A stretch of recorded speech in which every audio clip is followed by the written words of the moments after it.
এই মাসের 6 তারিখে আমার মা মারা যায়,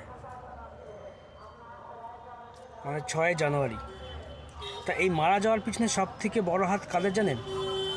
সরকারি হসপিটাল। এদের ব্যবহার, এদের কথাবার্তা জানোয়ার টাইপের। প্রথমে যখন হার্ট ফেল, যেদিন যেদিন হার্ট ফেল হয়, আমরা কুইকলি নিজেই আর্জি করে সকালে নিয়ে গেলাম। ওরা বললো গ্যাসের সমস্যা, বলে একটা ইঞ্জেকশন দিয়ে ছেড়ে দিল। বিকালে আবার সেই ব্যথা শুরু হয়, বুকে ব্যথা। তো এই বিকালে যখন নিয়ে গেলাম তখন বলছে হার্ট ফেল হয়েছে। মানে সারাদিনটা মানুষটা ঘরে পড়েছিল এইভাবে। যখন হার্ট ফেল হলো, বিকালে বললো হার্ট ফেল হয়েছে, ওরা ভর্তি নিল। আর এখানে হচ্ছে এদের জানোয়ারগিরির সব থেকে বড় প্রমাণ পেয়েছি আমি। এরা এতটা বড় ছোট লোক আর এত বড় জানোয়ার। ভর্তি করে উপরে নিয়ে গেল। উপরে নিয়ে যাওয়ার পরে আমাকে বলছে বেড নেই। আমি বললাম আপনার বেড নেই, আপনি তো ভর্তি করেছেন। বলছে না, কিছু করার নেই, নিচে শুয়ে রাখতে হবে। তা আমি বললাম তো নিচে যখন শুয়ে রাখতে হবে তা ওখানে ওখানে অক্সিজেন দিয়ে রাখুন। বলে ওইভাবে আমরা ভর্তি করতে পারবো না, আপনি বনসাইন দিয়ে নিয়ে চলে যান। মা লিটারলি কষ্ট পাচ্ছিল এখানে। শুধু একটা অক্সিজেন সিলিন্ডার দিয়ে দিয়েছিল। আমরা যেই ট্রলিতে নিয়ে গেছিলাম, স্ট্রেচার কী বলে আমার ওখানে খেয়াল নেই। যাই হোক, তা যখন আমরা বললাম যে স্যার আপনি নিচেই রাখুন, কিন্তু অক্সিজেন দিয়ে আমার মাকে বাঁচান, তখন ওরা কী করলো, অক্সিজেনটা খুলে নিয়ে চলে গেল। অক্সিজেন সিলিন্ডারটা যে ছিল নিয়ে চলে গেল। বললো আপনার এবার আমরা কোনো বেড দিতে পারবো না, যা ইচ্ছা করুন। মার কষ্ট দেখে আমরাও আর বেশি দেরি না করে তো ওরা একটা ফর্ম দিল, বলে একটা আপনাকে বনসাইন দিয়ে নিয়ে যেতে হবে। আর সকাল থেকে যা চিকিৎসা হয়েছে বা আমরা যে এই চিকিৎসা করলাম, কোনো পেপার্স আপনারা পাবেন না। কোনো রকম তর্কে না গিয়ে তাদের রাজি হলাম। আর এই যে সিস্টাররা, এরা যে কত বড় জানোয়ার ছোট লোক, সেই দিকে আমি দেখে নিয়েছি। বিশেষ করে আরজিকর হসপিটালের যে সিস্টাররা হয়, এরা একটা ফর্ম ফিল আপ করলো। যখন আমার মা বাইরে কষ্ট পাচ্ছে, উনি ভিতরে গিয়ে বলছে পেন হবে না। বন পেপার যে একটা ফর্ম ফিল আপ করে আমাকে দিয়েছে, একটা সই করতে হবে, তো ওই সই করার জায়গায় আমাকে পেন বলছে। আমাদের পেন, আপনি পেন আনেননি কেন? ওনাকে বললাম এই এমার্জেন্সি টাইমে একটা মানুষ চিৎকার চেঁচামেচি করে কষ্ট পাচ্ছে, ওই সময় মাথায় থাকে পেন আনার জন্য। উনি বলছে আমাদের পেন দেওয়া যাবে না, তুমি বাইরে থেকে পেন নিয়ে আসো। আমাকে বাইরে গিয়ে পেনটা আনতে হয়েছে, তারপর সই করে মাকে বার করতে হয়েছে। তাই সিস্টার, আপনাদের বোঝে আরজি করে যে সিস্টারগুলো রয়েছেন হার্ট ডিপার্টমেন্টে, আপনাদের বাড়ি থেকে অসুস্থ হয় না? আপনার মানুষটা জানোয়ার আপনারা। একটা মানুষ বাইরে কষ্ট পাচ্ছে, আপনার পেনের জন্য বাইরে পাঠিয়েছেন। সেটাও তো আমি তারপরে মাকে নিয়ে আসলাম। নিয়ে আসে আমি এনআরএস হসপিটাল নিয়ে গেলাম। ওখানে যথেষ্ট কোঅপারেট করেছে, আমাকে ভর্তি নিয়ে। অপারেশন হওয়ার কথা ছিল, অপারেশন হয়েওছে।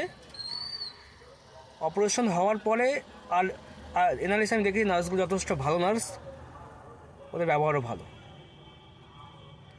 কিন্তু আরজি করার মতো জানোয়ার নার্স না, ওরা অমানুষ। এরা মানুষের পর্যায়ে পড়েই না। মানে নার্স যেহেতু মেয়ে তো আর বেশি কিছু বলতে পারছি না।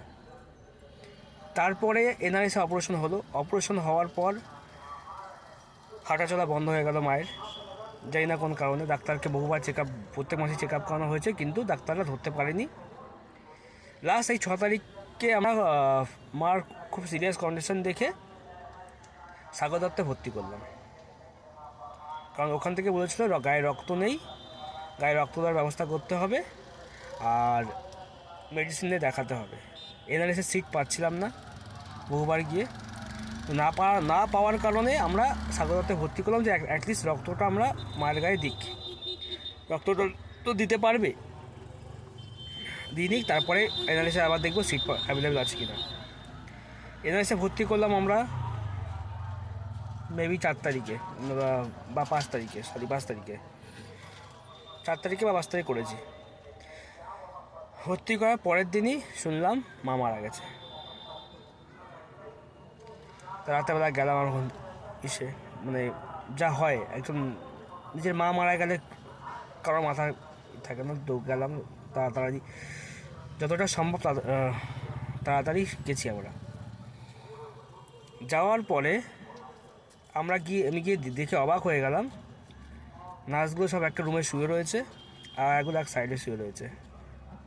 মানে কেউ যদি গলায় জোর না থাকে, কেউ যদি চিৎকার না করতে পারে কষ্টে, সে কষ্টে মরে যাবে ওখানে, তাকে দেখার কেউ নেই।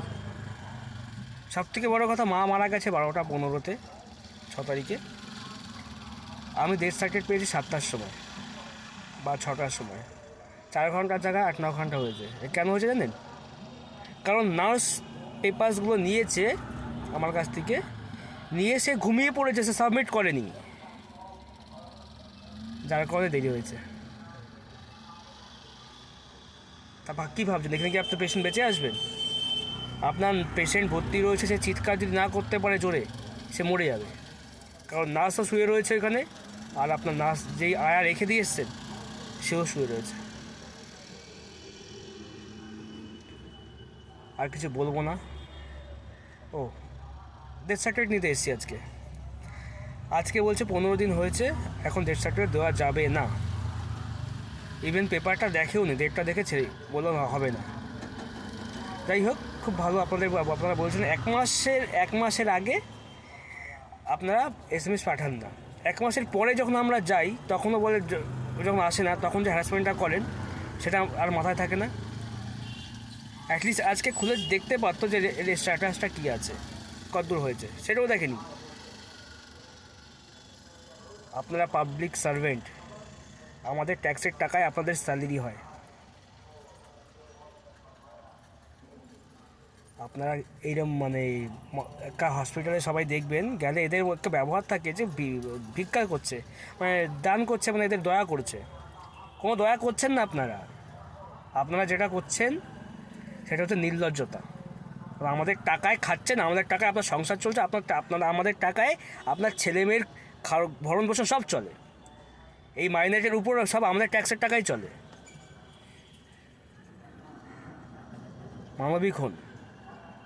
সরকারি হাসপাতালগুলো যা অবস্থা হয়েছে এখন, ভুল চিকিৎসায় বহু লোক মরছে এখন। আরজি করে যদি যান আপনি বুঝতে পারবেন আরজি করে অবস্থা কি হয়ে গেছে। মানুষকে মানুষ মনে করে না।